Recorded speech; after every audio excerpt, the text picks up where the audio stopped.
Hi, this is Darren and this is Tic Tac Game Clash. Yes, we are back with a brand new series looking at those Nintendo eShop discount games.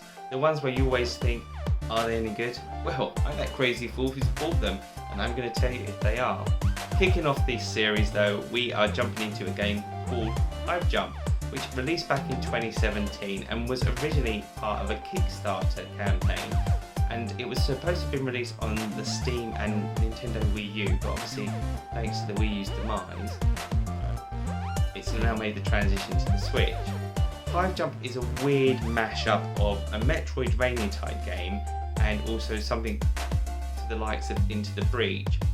Basically, each day you take in turns, and those turns allow you to fortify your bases or explore a hive.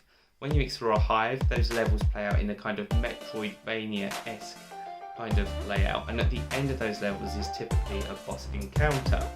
The main difference though is that you can do these explorations as part of you and three mates sitting on a couch and going into the hive together. There are some frustrations that I have with the game, but you need to check out the full review for more. Anyway, this is Darren and this is Tic Tac Game Clash.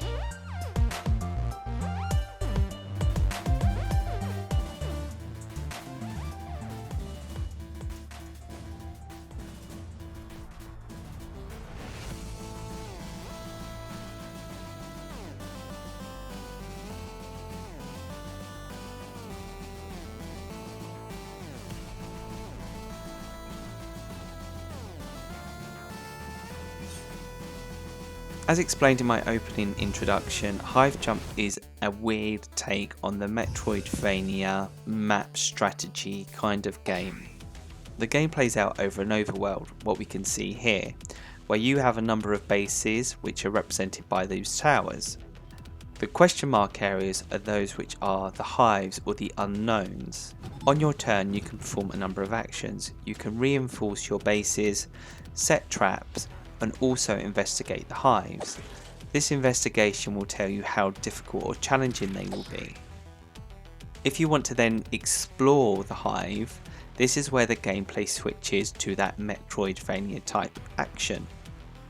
In this mode, this is where you and up to 3 of your mates can play the game together. I'm not quite sure what that will be like because I've not done that as a 4-player game because I found 1 player challenging enough. When starting a hive level, you are presented with a character selection. The selection is actually quite limited, as in you choose your colour and basically a skin.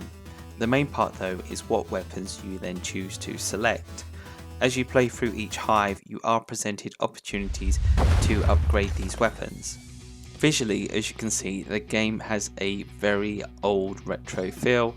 Something that I normally praise, but in this regard I can't work out exactly where it sits on that retro spectrum. It's certainly around an Amiga or maybe slightly before that, maybe a kind of mashup between the Commodore 64 and Amiga graphical representation. It's definitely not Super Nintendo standards. There are some nice moments of animation which are executed typically when you die, and while the game does seem to run at a very consistent frame rate, there are some things that just don't seem to add up. When shooting enemies, there does seem to be a strange area or hit radius around them, so if you're just slightly off, you are not going to get that target, that box to be right on the target. But in this kind of games, it just kind of detracts from that kind of fluid gameplay mechanic. Another thing I need to point out is the actual control configuration. So on the Nintendo Switch, your A and B button, which you would typically associate with platform games as your jump button, have been completely disregarded, and jump has now been mapped to the ZL button. And while it does go through this in the tutorial, natural default for me is always going to be hitting those A and B buttons. This has now obviously been addressed thanks to the Nintendo Switch firmware update to 10.0, where you can actually change the settings in the configuration to then map to the game. So you can actually remap that ZL button to the correct button. I can understand why they've done it because of the way that the jetpack mechanism works, but it just seems so alien to keep coming back to that shoulder button to jump.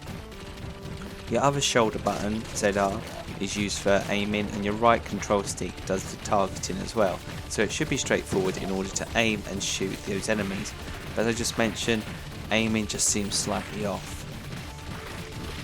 As you explore the levels, you will notice quite quickly that the level design itself is fairly generic. Even textures, depending on which hive you go down, have just been swapped out, so from lava pools they become acid pools. It does feel fairly repetitive in that regard. When compared to what other developers are doing, this certainly does feel more basic, especially when you do a comparison directly against the likes of Dead Cells. I'm not sure if it's because they tried to get something out there to meet a deadline or a commitment date that they set via the Kickstarter campaign, but it just feels slightly rushed. As you do explore the underground levels of the Hive, you quickly realise that your jetpack or backpack is your life. So as soon as that explodes or dies, then the game is over and you go back to the overworld map to start again.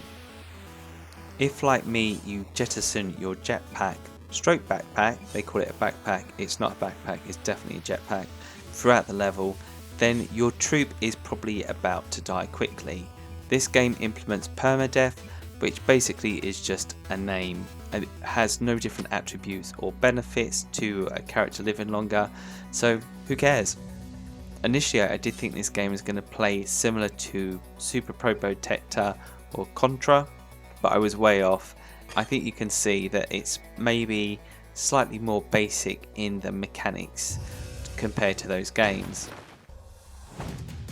Remembering though that I only paid 89p in the UK for this game, it does seem hard to kind of critique it more than you would do if it was at the full retail price of £15, because there's no way I would spend 15 quid on this title.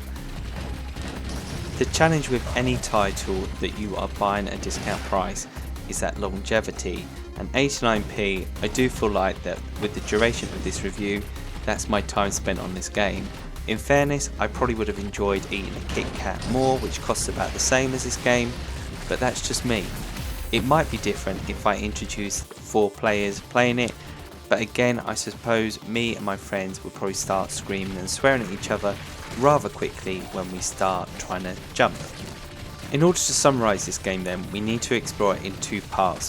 Firstly, as an 89p title, is it worth a purchase? Well, it will pass some time for you. As a £15 title though, should you do the forking out of cash in order to buy it?